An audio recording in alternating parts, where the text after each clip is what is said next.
Bom dia. Vamos continuar então estudando sobre essa matéria, Introdução à Ciência do Direito. E nós vamos verificar que o que aconteceu lá na antiguidade, muita coisa ainda se repete hoje em dia. Então, vamos tentar estabelecer uma relação entre o que era e o que é. Bom, a finalidade, ontológica do direito é a paz social, é permitir a sobrevivência das pessoas em sociedade, não é? Já falamos na aula anterior que os homens são normalmente muito egoístas, pensam só em si e segundo Hobbes, o homem é o lobo do homem. Se deixarmos tudo por conta, as pessoas vão se destruir. Então, é importante a existência do direito para permitir essa sobrevivência das pessoas. Então, onde há sociedade, há direito. Vamos dar uma olhada, então, um pouco sobre esse direito primitivo dos povos primitivos. O direito dos povos primitivos já está relacionado aos tributos, o chamado tributo in natura. O que seria o tributo in natura? Os indivíduos tinham a obrigação de participar ativamente na defesa da comunidade. Tinham que ser os guerreiros, guerrear para garantir a sobrevivência da sua comunidade. Tinham que construir defesas das suas aldeias, das tribos, não é? Para que elas pudessem sobreviver. Então, esse era o chamado tributo in natura. A participação solidária de todos, a solidariedade das pessoas, das tribos, para a defesa da tribo, para a defesa daquele povo. Aí, hoje em dia, até podemos dizer que servir às Forças Armadas é uma espécie de tributo, porque o primeiro tributo foi assim, não é? A necessidade de solidariedade entre as pessoas para a defesa da sua tribo, não é? Mais tarde, a defesa da sua nação. Então, eu acho até, eu sou professor também de direito tributário, eu acho graças às pessoas, os estudiosos dizendo, não, o tributo é só dinheiro, é só prestação pecuniária. Se formos olhar a origem, o tributo é necessariamente uma prestação de serviço. Ultimamente, até no governo, na gestão anterior do prefeito Greca, ele tentou instituir tributos com base em prestação de serviços. Por exemplo, essas pessoas carentes que não podiam pagar no IPTU, eles poderiam pagar prestando serviço lá de carpinteiro, de pintor, de, sei lá, e alguma dessas atividades, eletricista, nos prédios municipais, não é? Principalmente nas escolas municipais, fazendo ali uma pintura, um concerto, e com aquilo eles estariam pagando o tributo do IPTU. Disseram, não, mas isso não é possível, o tributo tem que ser pago só em dinheiro. Bobagem. Os primeiros tributos, o nascimento do tributo foi em prestação de serviço. Prestação de serviço de solidariedade na construção de defesas das tribos, não é? E construção de serviços também na prestação de o que hoje diríamos serviço militar, que era um guerrear, não é? Serem os guerreiros para a defesa da comunidade onde eles existiam, não é? Claro que não pode haver uma comunidade sem uma liderança. A liderança é que cria a possibilidade da unidade do grupo.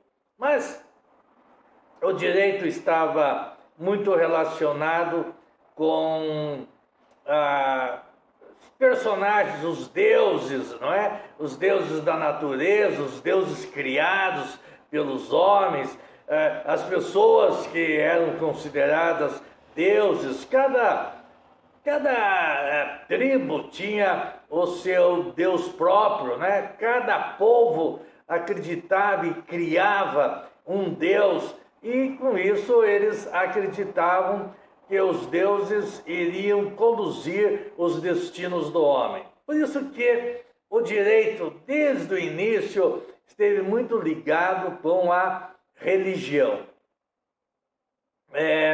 O direito, na época em que não havia escrita ainda, era transmitido oralmente e obedecido, ele era estabelecido porque se falava em nome de uma divindade, ele era obedecido por meio dessa divindade. Ninguém questionava as leis porque elas vinham dos deuses. E repito, os deuses eram criados, não é? Cada povo tinha o seu Deus, cada povo construía o seu Deus, cada povo era guiado por seu Deus, e isso estava muito ligado com o direito, não é? Porque as ordens vinham então de uma divindade, alguém que representasse essa divindade. Bem, uma das características do direito pré-civilizatório é que, com essa ligação do direito com a religião, os sacerdotes e os condutores do povo, os líderes, não é?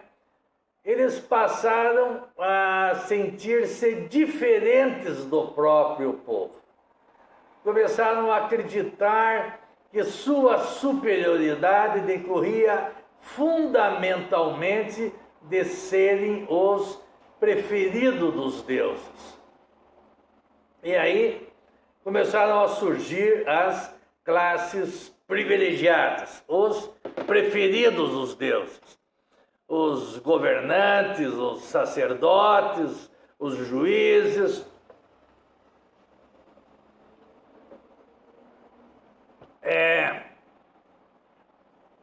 E começaram aí a fazer as leis. Só que as leis dessa época não representavam senão leis outorgadas por uma classe privilegiada, favorecida e diferenciada em relação aos seus súditos. Os súditos tinham como único direito era honrar os governantes e servi-los, reconhecendo-os como representantes dos deuses, ou, no caso, não é, de Israel, do Deus único. Bem, essa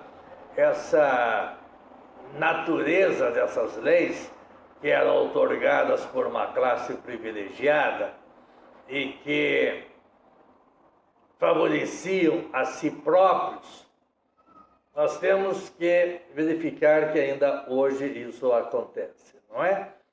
As chamadas leis em favor dos lobbies. Desde lá, a Constituição nossa aqui, né, do Brasil, de 1824, lá do Império, já dizia: não é lei aquela que não é feita para atender o interesse comum. Mas isso existe desde aquela antiguidade e até hoje. Até hoje nós não conseguimos evitar isso. Tanto que, num código chamado Código de Bustamante, e depois veio caso do Brasil, que adotou o Código de Bustamante, a lei de introdução ao direito civil, depois, agora, a lei de introdução às normas do direito brasileiro e, atualmente, lá o artigo 8º do Código de Processo Civil de 2015, ele traz a chamada interpretação corretiva das leis. Por quê? Porque as leis continuam sendo feitas a favor dos lobbies econômicos, dos lobbies políticos, a favor sempre das classes privilegiadas. E nós temos que sempre estar atentos a fazer essa crítica às leis. Isso vem lá do direito primitivo, mas que nunca desapareceu. Continua ainda hoje. Se nós formos examinar cada uma das leis, olharmos o que há por trás das leis, nós vamos refletir que continuamos num tipo de direito primitivo, um tipo de direito que é pré-civilizatório. É pré-civilizatório. Então é muito importante fazermos esse controle das leis, fazermos essa crítica ao nosso ordenamento jurídico, que precisa ser feita mesmo a partir depois de milhares de anos. O direito sempre está sujeito a essas críticas, está sujeito a reflexões para que ele deixe de ser um direito com essas características meramente primitivas, não é? Pré-civilizatório, que nós realmente alcancemos a verdadeira finalidade do direito, a verdadeira finalidade do direito, que é a justiça, que é viver honestamente, não lesar a outra, e como nós iremos conversar aqui na sequência. O que eu quero dizer para vocês é isso, que nós voltamos lá na introdução à ciência do direito, lá ao período pré-civilizatório, e continuamos aparentemente em muitas questões nesse período pré-civilizatório, e que precisamos superar isso. Isso depende do quê? Depende do nosso conhecimento, depende do nosso empenho, depende da nossa crítica, não é? Depende da nossa formação. Então, esse distanciamento não significa dizer que isso está completamente superado. Nada disso. Também, não é? Falando ainda sobre o direito antigo, as leis da época não representavam senão leis outorgadas por uma classe privilegiada, favorecida e diferenciada em relação aos seus súditos. Os súditos cujo único direito era honrar os governantes e servi-los, reconhecendo-os como representantes dos deuses. Em todas as guerras conhecidas através da história, o povo era apenas um instrumento de manipulação dos poderosos, para os poderosos conseguir seus objetivos, sempre interessados em maior domínio e não em servir o povo. As leis, as guerras, as leis, o trabalho, a administração deveria servir ao povo, mas nunca foi utilizado para servir o povo. O povo é que deveria servir ao poder, com agora 2 tipos de tributos. Em espécie, recursos que eles eram tirados, não é?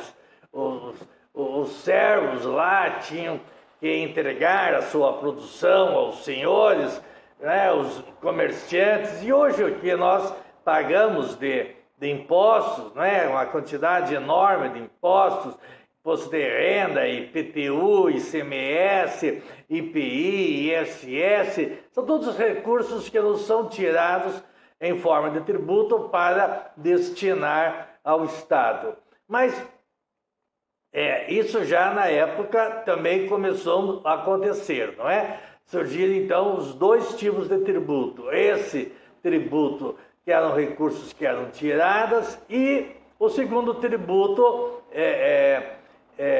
in natura, como eu disse, era a convocação de homens para fazer a guerra de conquista ou defender os detentores do poder, os quais as pessoas, os súditos, sacrificavam suas vidas sem conhecer ou partilhar do verdadeiro objetivo dos governantes. Esse é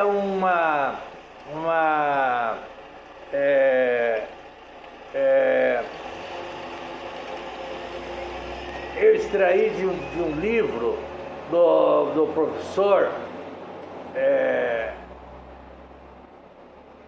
Ives Gandra da Silva Martins, intitulado Uma Breve Introdução ao Direito, da editora Revista dos Tribunais. Bem, há a tentativa de alterar? Sim, há a tentativa de alterar. Existe lá na Constituição do Chile, no artigo 1º, está escrito: o Estado está a serviço da pessoa humana. Então aí é uma tentativa de evitar, de alterar. Sempre a pessoa humana esteve a serviço do Estado, submissa ao Estado. O objetivo é inverter essa hierarquia. É o Estado que deve estar a serviço da pessoa humana. Esse é o objetivo. Essa é a crítica que nós temos que fazer ao Estado.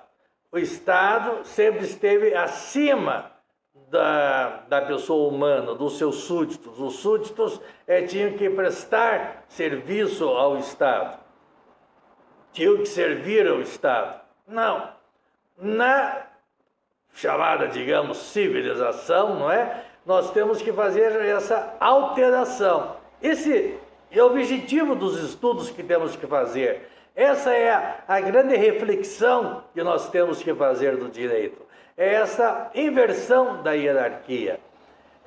Como diz essa Constituição do Chile, o Estado está a serviço da pessoa humana e a sua finalidade é promover o bem comum, para o qual ele deve contribuir e criar as condições sociais que permitam a todos e a cada um dos integrantes da comunidade nacional sua maior realização espiritual e material possível, com pleno respeito aos direitos e garantias que a Constituição estabelece. Muito bem. Mas isso são propostas que cabe a quem? Que cabe a nós tornarmos realidade. Isso que está na Constituição do Chile está implicitamente também em todas as constituições do mundo ocidental. Está implícito também na nossa Constituição. Então, quando nós formos aplicar o direito, quando nós formos invocar as leis, quando nós formos nos posicionar relativamente à administração pública, nós temos que lembrar disso, que não somos nós que estamos a serviço do Estado, mas sim o Estado está a nosso serviço. Ultimamente tem sido desenvolvido algumas teorias, entre as quais uma que eu acho muito importante é o do princípio da administração. O Estado administra. Nós temos direito a uma administração do Estado. Mas a teoria que se desenvolve é que nós temos direito à boa administração do Estado. Então, nós cobrarmos não qualquer administração do Estado, nós cobrarmos a melhor administração do Estado. Isso depende de quem? Depende de cada um de nós. Nós somos o maior poder. Vocês vão estudar ainda uma proposta dizendo que não há poder legislativo, não há poder executivo, não há poder judiciário. Existe dever executivo, dever judiciário, dever legislativo. São pessoas que têm o dever de prestar serviços ao povo. O único poder mesmo, o poder maior, ou o único, é o poder do povo. Do povo emana todo o poder. Então, a Constituição, que tem que ser feita, não é? Por uma manifestação do povo, quer através de uma revolução, quer através de uma Assembleia Constituinte, no nosso caso, foi feita através de uma Assembleia eleita pelo povo, ela tem o poder. O povo tem o poder. Ele tem o poder constituinte. E aí ele cria o poder executivo, ele cria o poder legislativo, ele cria o poder judiciário. Então, esses, entre aspas, poderes são meramente criações. O criador é o poder do povo. O poder do povo que é o criador. O poder judiciário, o poder executivo e o poder legislativo são criaturas.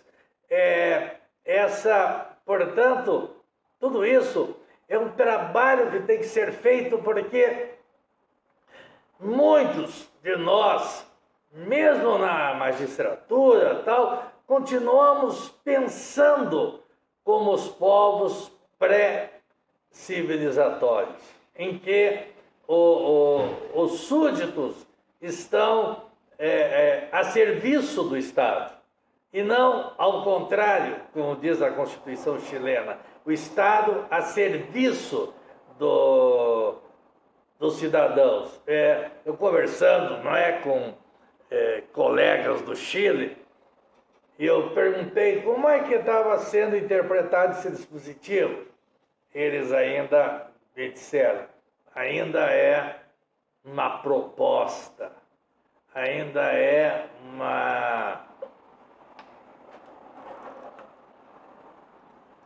um objetivo a ser alcançado. Mas nós temos que caminhar para alcançar esse objetivo. Esse objetivo é uma utopia, ainda que seja uma utopia, não é? Porque nós sabemos que a utopia, pelo menos, nos faz caminhar. Nós temos que caminhar para sairmos desse direito primitivo, desse direito pré-civilizatório.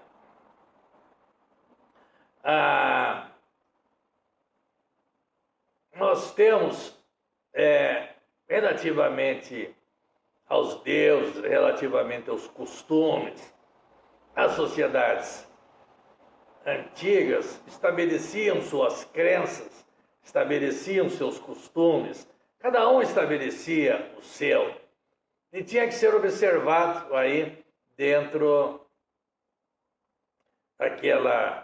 daquele local, dentro daquela sociedade, não é?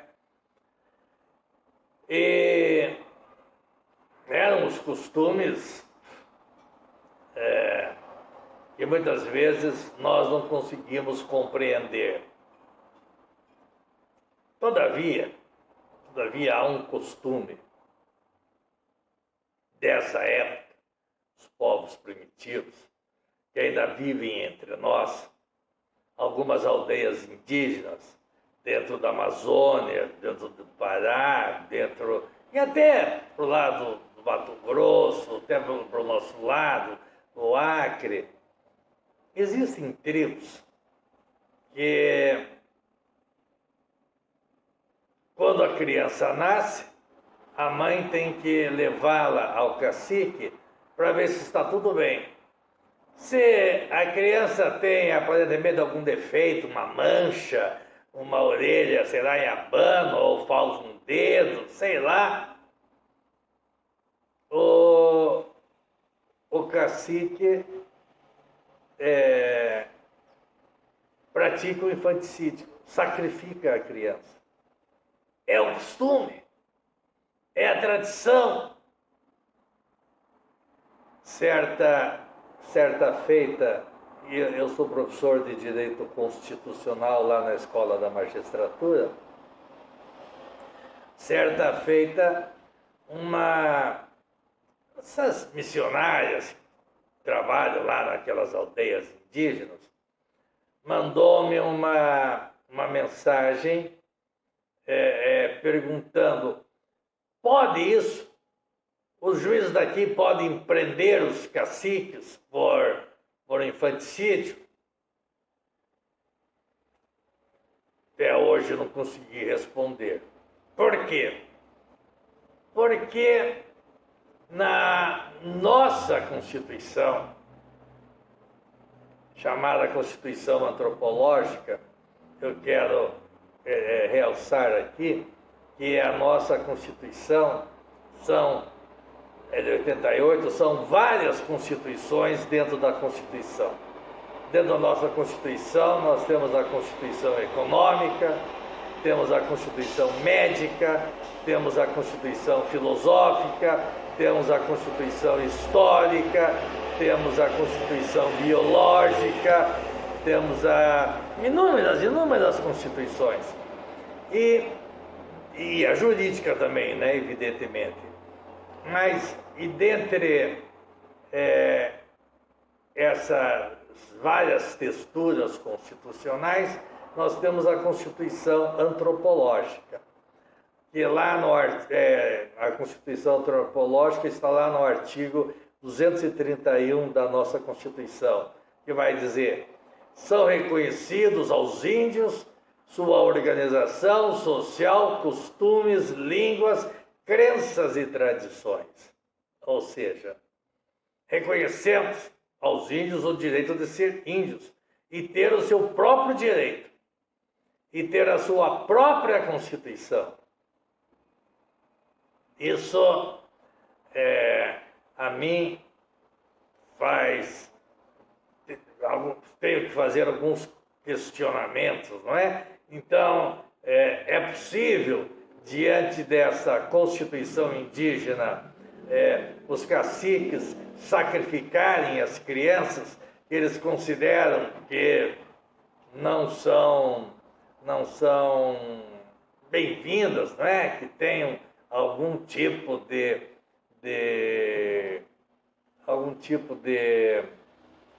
defeito, que o cacique entenda que é um defeito que merece que a criança seja sacrificada. Muito complicado isso, mas nós temos ainda hoje.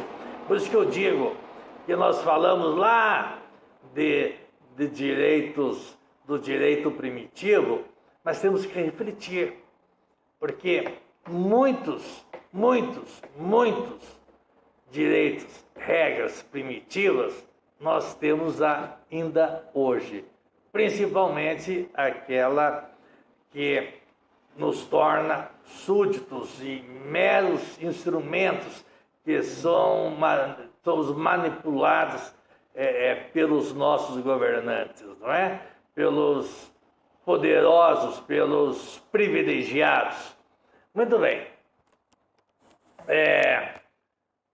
Considerava-se, deixa eu só mudar aqui um pouquinho, que os governantes eram divinos e que, então, eles tinham poder de vida ou morte sobre as pessoas. O monarca reinava por vontade de Deus e não por vontade dos súditos, ou do parlamento, ou da aristocracia, ou de qualquer outra entidade terrena. Era por vontade de Deus. Portanto, o monarca só poderia ser responsabilizado perante Deus. A nossa Constituição de 1824, ela começa dizendo o seguinte: Dom Pedro I, por graça de Deus e unânime aclamação dos povos, etc. E lá no artigo 99 vai dizer: a pessoa do imperador é inviolável e sagrada. Ele não está sujeito a responsabilidade alguma. Essa era a regra. Essa era a regra. Nós temos um resquício desta regra ainda na nossa Constituição de 88, lá do artigo 86, parágrafo 4º, que diz: o presidente da República, na vigência do seu mandato, não pode ser responsabilizado por atos estranhos ao exercício de suas funções. Não é bem aquela regra antiga, mas é um resquício daquela regra, não é? O preâmbulo da nossa Constituição ainda diz: nós, representantes do povo, etc. e tal, sob a proteção de Deus. No absolutismo, a autoridade máxima era representada pela figura do rei. Os nobres, dentro do Estado absolutista, desfrutavam de grandes privilégios, como, por exemplo, a isenção de impostos. Será que isso foi superado? Vocês vão estudar mais tarde, direito tributário, e vão ver que o nosso sistema tributário poderíamos denominá-lo de Robin Hood Tupiniquim, ou Robin Hood às avessas.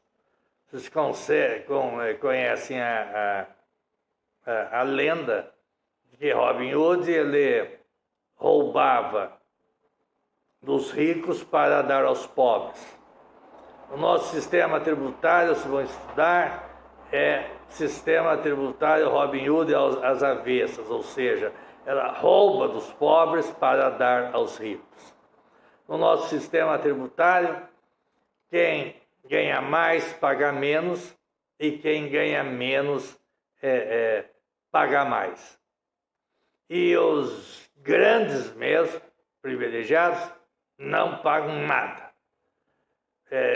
Sabemos que se fala muito em aumentar impostos, etc., mas que a nossa Constituição autoriza a cobrança de imposto sobre grandes fortunas e que esse imposto nunca foi implementado. Imposto sobre a gasolina, imposto sobre a cesta básica, imposto sobre, automóvel, imposto sobre os bens em geral, sempre estão aumentando, com a justificativa de que precisamos ter mais dinheiro. Mas o imposto sobre as grandes fortunas, esse é esquecido, esse nunca é cobrado. E do restante dos impostos, vocês vão estudar, a maior carga tributária é em relação às pessoas que ganham menos. Então, uma pessoa que ganha um salário mínimo tem a carga tributária aí de 42%, 43% do que ele ganha. Claro que ele tem que pagar isso sem receber, sem perceber, caso contrário, ele iria sonegar, não é? E as grandes fortunas, os mais ricos, a carga tributária é significativamente menor. Significativamente menor. Então, no nosso sistema, quem ganha mais paga menos ou não paga nada, e quem ganha menos paga mais. Então, quem que arca realmente com a maior tributação no nosso país são os pobres, os que ganham pouco. Bem, então, tudo isso precisa de uma reflexão, porque isso é da época do quê? Da época do absolutismo, que nós dizemos que superamos, mas as características podemos superar na aparência, mas na essência nós não conseguimos superar, não conseguimos superar. Bom, eu vou começar a passar depois para vocês um resumo sim, das nossas aulas, não é? Para que vocês possam acompanhar. E na sequência, quero também, dependendo das perguntas que vocês me fizerem, mandarem para o meu e-mail, que eu já passei para vocês, né? jorgedeoliveiravargas@yahoo.com.br, irmos construindo em conjunto as novas aulas, os novos temas que precisamos enfrentar. Tem uma questão muito interessante, ainda não superada, é sabermos se o direito é uma ciência ou é uma arte. Muitos querem que o direito seja efetivamente uma ciência, mas nós vamos estudar o direito como ciência também na sequência. Mas existem aqueles que entendem que não, que o direito